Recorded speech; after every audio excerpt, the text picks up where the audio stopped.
নমস্কার বন্ধুরা, ঘরোয়া রান্নাঘর রেসিপিতে আপনাদের সকলকে স্বাগতম।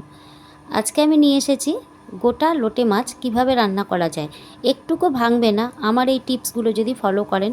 আর যা যা বলছি আমি যেভাবে রান্নাটা করছি সেভাবে আপনারা রান্না করলে নিশ্চয়ই আপনাদের লোটে মাছও কিন্তু একদম গোটা গোটা থাকবে, আর একটুকু লতলতেও হবে না। অনেকে পছন্দ করেন না যে লোদ লোদ করে বলে, কিন্তু এইভাবে রান্না করে দেখবেন খুব কিন্তু সুস্বাদু রেসিপি তৈরি হবে।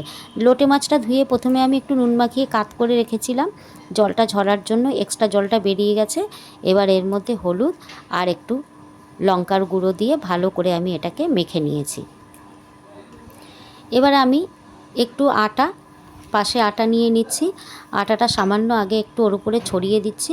তবে শুধু ছড়িয়ে দিলেও হবে না, কিন্তু একটা একটা করে লোটে মাছ নিয়ে প্রত্যেকটা লোটে মাছের গায়ে কিন্তু আমাকে লাগাতে হবে। মাছ ছাড়ার আগে, কড়াইতে দেওয়ার আগে আমাকে এইভাবে প্রত্যেকটা মাছকে আবার আটার মধ্যে কিন্তু বুড়িয়ে বুড়িয়ে ভালো করে মাখিয়ে মাখিয়ে মাছগুলোকে ভাজতে হবে। আটা এইভাবে মাখিয়ে নিলে কিন্তু লোটে মাছ একদম ভাঙে না।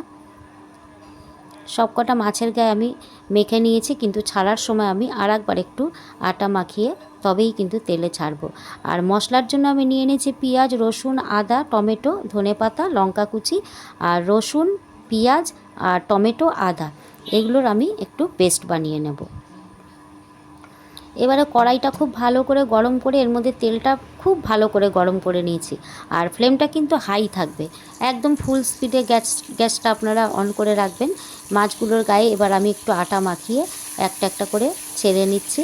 আর মাছগুলো কিন্তু অল্প অল্প করেই দিয়েই ভাজতে হবে, একসঙ্গে অনেক মাছ দিয়ে ভাজলে ভেঙে যাবে। হাই ফ্লেমে মাছগুলোকে অবশ্যই ভাজবেন। আর প্রথমেই কিন্তু মাছগুলো দিয়ে একটু অপেক্ষা করতে হবে, প্রথমে নাড়ানো যাবে না। আমি বেশ কিছুক্ষণ অপেক্ষা করার পরে এইবার মাছগুলোকে উল্টে দিচ্ছি।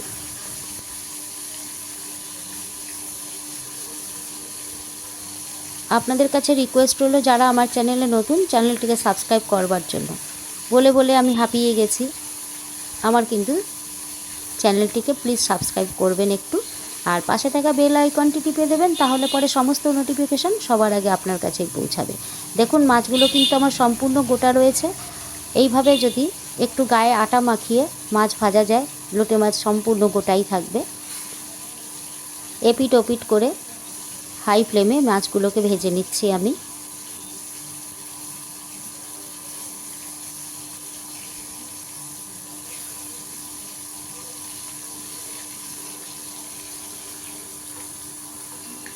এবারে মাছগুলো আমার ভাজা হয়ে গেছে, তুলে রাখছি।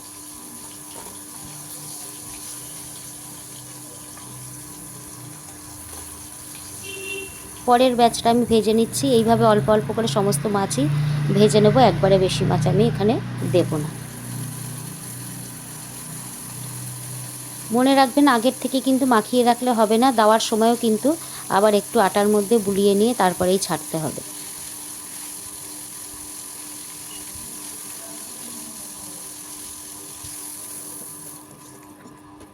ব্যাস সমস্ত মাছগুলোকে আমি ভেজে নিয়েছি।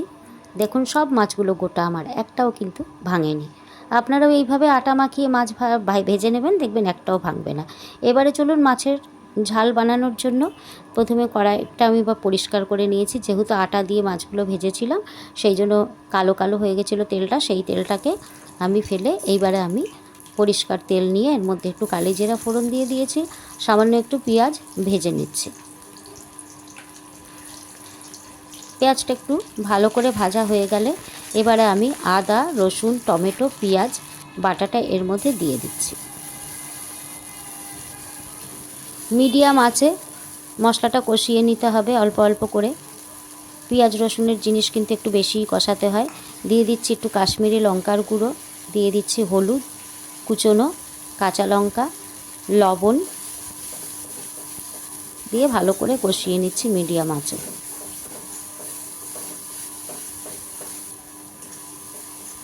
মশলাটা কিন্তু কষিয়ে নিয়েছি, তেল ছেড়ে দিয়েছে। আবার একটু জল দিয়ে আমি মশলাটা কষিয়ে নেব। মশলার বাটিটা ধুয়ে একটু জল দিয়ে দিলাম, আর একটু কষিয়ে নিচ্ছি মশলাটা,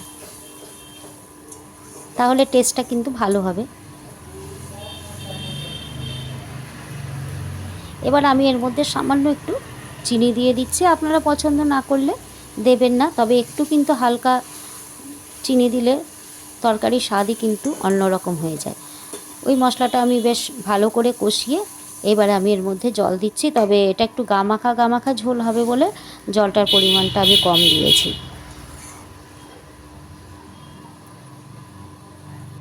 এবারে এই ভেজে রাখা মাছগুলো আমি দেব, কিন্তু ঝোলটা একটু ফুটতে দিলাম। ঝোলটা আমার সুন্দর ফুটে উঠেছে।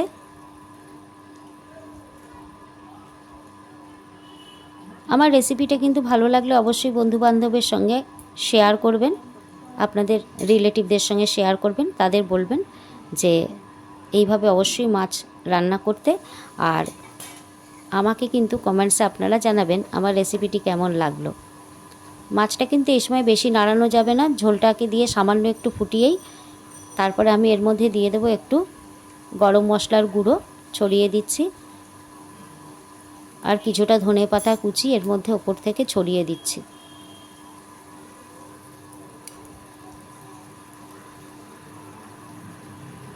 ব্যাস, রান্নাটা কিন্তু রেডি। আর একটু সামান্য ধনেপাতাটা একটু ফোটা পর্যন্ত অপেক্ষাই শুধু। এবারে গ্যাসের ফ্লেমটা বন্ধ করে দিচ্ছি, প্লেটিং করে নিচ্ছি। বেশি একটা নাড়ানো যাবে না, এইভাবেই আলগাভাবে মাছটাকে ঢেলে নিতে হবে। দেখুন কত সুন্দর একটা মাছ কিন্তু আমার ভাঙেনি, খেতেও কিন্তু খুব নাকি টেস্ট হয়েছিল। আপনারাও এইভাবে রান্না করবেন আর খেয়ে আমাকে কমেন্টসে জানাবেন কেমন হলো রেসিপিটি। Thank you.